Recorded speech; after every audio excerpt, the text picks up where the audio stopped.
Luffy é suade ayaulela mema.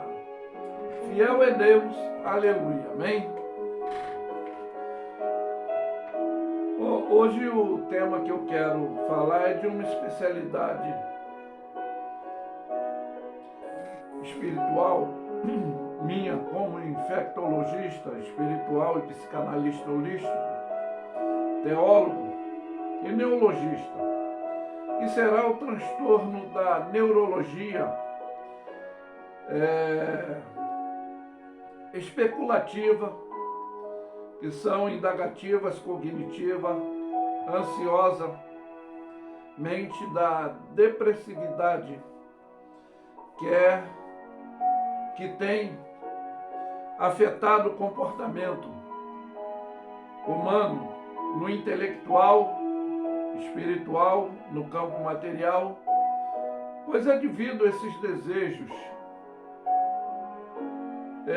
compulsivos, que às vezes é inadequado.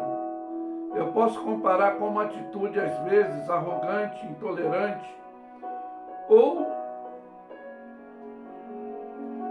incapacitante destes desejos pessoais que poderá trazer a corruptividade comportamental. Por que eu digo isso? Que é uma fase de dar legalidade à ação luciferiana e deste domínio ansioso de querer obter, ser, possuir, adquirir o que está longe de sua capacidade, não só no campo material, intelectual, espiritual, e é por isso que tem as ações tripsiológicas luciferianamente falando, que são ação, atuação e a possessão do domínio comportamental, que é a gerência que tem esse postergado, desprezado e deixado de preferir o correto, pois esse transitivo, aí há o oferecimento corruptivo do mal. E dentro deste gerenciamento, tudo comportamentalmente, na ação, a atuação e a possessão, é o que eu sempre falo, fica zumbiladamente de conotação e denotação desse comportamento definido, o que faz parte dessa contaminação infecciológica das axiologias, que são as argumentologias da conceitologia, das atitudes que não seguem regras práticas e ética para o comportamento estrutural. Falando cientificamente, a base terapêutica da cura comportamental, eu posso dizer biblicamente, falar para o nosso social, espiritual, intelectual, é o que diz em 1 Tessalonicenses 5:21, e vai dizer: examinai tudo, retende o bem. É a forma que você busca para adquirir o potencial necessário para esse procedimento comportamental. Então nós vamos ler em 1 Tessalonicenses 5, de versículo 20 ao 24, que diz: não desprezeis as profecias, examinai tudo, retende o bem, obstendo vós de toda a aparência do mal, e o mesmo Deus de paz vos santifique em tudo, e todo o vosso espírito, alma e corpo sejam plenamente conservados, irrepreensíveis para a vinda do nosso Senhor Jesus Cristo. Por quê? Fiel é o que vos chama, o qual também o fará. Pois é o que eu quero dar essa orientação psicológica, que são obra da carne e fruto do Espírito. É o que refere-se aqui o livro de Gálatas, no capítulo 5, do versículo 16 em diante, que nos diz: digo Porém, andai em espírito, não cumpris as concupiscências da carne, porque a carne cobiça contra o espírito contra a carne, e esses se opõem um ao outro, para não façais o que quereis. Mas se sois guiado pelo Espírito, não está debaixo dessa lei do mal, da morte física e espiritual, intelectual, sentimental. Porque as obras da carne são manifestas, quais são prostituição, impureza, lascívia, idolatria, feitiçaria, inimizade, porfia, emulação, iras, pelejas, dissensões, heresias, invejas, homicídio, bebedices, glutonaria e coisas semelhantes a esta, acerca das quais vos declaro, como já antes vos disse, que os tais que cometerem tais coisas não herdarão o reino do céu.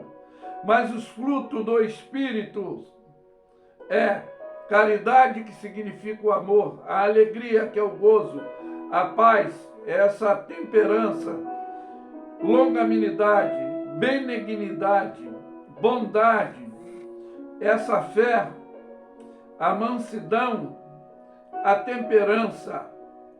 Contra essas coisas não há lei dentro desse impacto.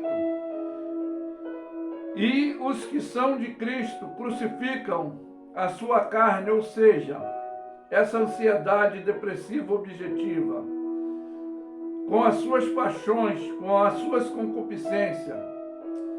Se vivemos em espírito, andamos também em espírito, não cobiçamos e não sejamos vangloriosos, irritando uns aos outros. Por quê? Que eu deixei bem enfático isso. Você vai me entender também que a sutilidade do que está em 2 Coríntios, no capítulo 1 Coríntios,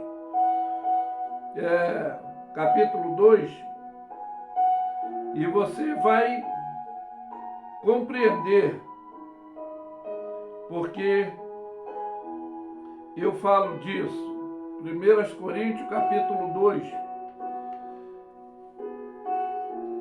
Aí Paulo aqui ele descreve que esteve com eles na fraqueza e em temor e em grande tremor.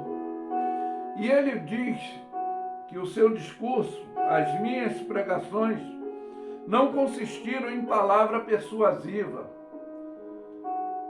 de tentar manipular, persuadir, mas de sabedoria, nem de sabedoria persuasiva, de sabedoria humana, mas em demonstração do poder do Espírito, que vem de Deus, que doutrina o nosso nesse comportamento ético que eu falei, para que a vossa fé se apoiasse em sabedoria de homem, mas não, mas no poder de Deus. É o que eu falei, dessa condição de discernimento de espírito que temos que buscar sempre.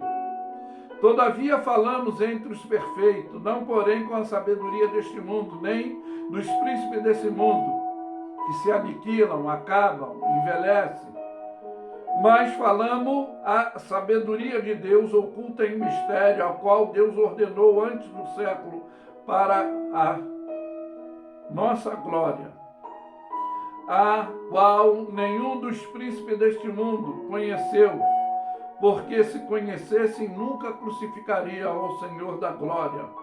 Mas como está escrito, as coisas que olhos não viram, não ouviu e nem subiu ao coração, que é o pensamento do homem, são as que Deus preparou para os que o amam. Por isso que devemos andar em espírito e em verdade. Mas Deus nos revelou pelo seu Espírito, porque o Espírito penetra todas as coisas, ainda as profundezas de Deus. Porque qual dos homens sabe as coisas dos homens, senão o Espírito do homem que está nele? E muitas das vezes essa perturbação, que às vezes precisa ser tratada do que eu estou falando. E assim também ninguém sabe as coisas de Deus, senão o Espírito de Deus que vem doutrinar o nosso. Por quê? Mas se nós recebemos o Espírito do mundo, mas o Espírito que provém de Deus, para que pudéssemos conhecer o que nos é dado gratuitamente por Deus. Como é isso? Os quais também falamos com palavra de sabedoria humana, mas com as que o Espírito Santo ensina, comparando as coisas espirituais com as espirituais. É por isso que eu sempre expresso: ora, o homem natural não compreende as coisas do Espírito de Deus, porque eles parecem loucas e não pode entendê-la, porque elas se discernem espiritualmente. Mas o homem espiritual discerne em tudo, e de ninguém é discernido, porque quem conhece a mente do Senhor, para que possa instruí-lo? Mas nós temos a mente de Cristo.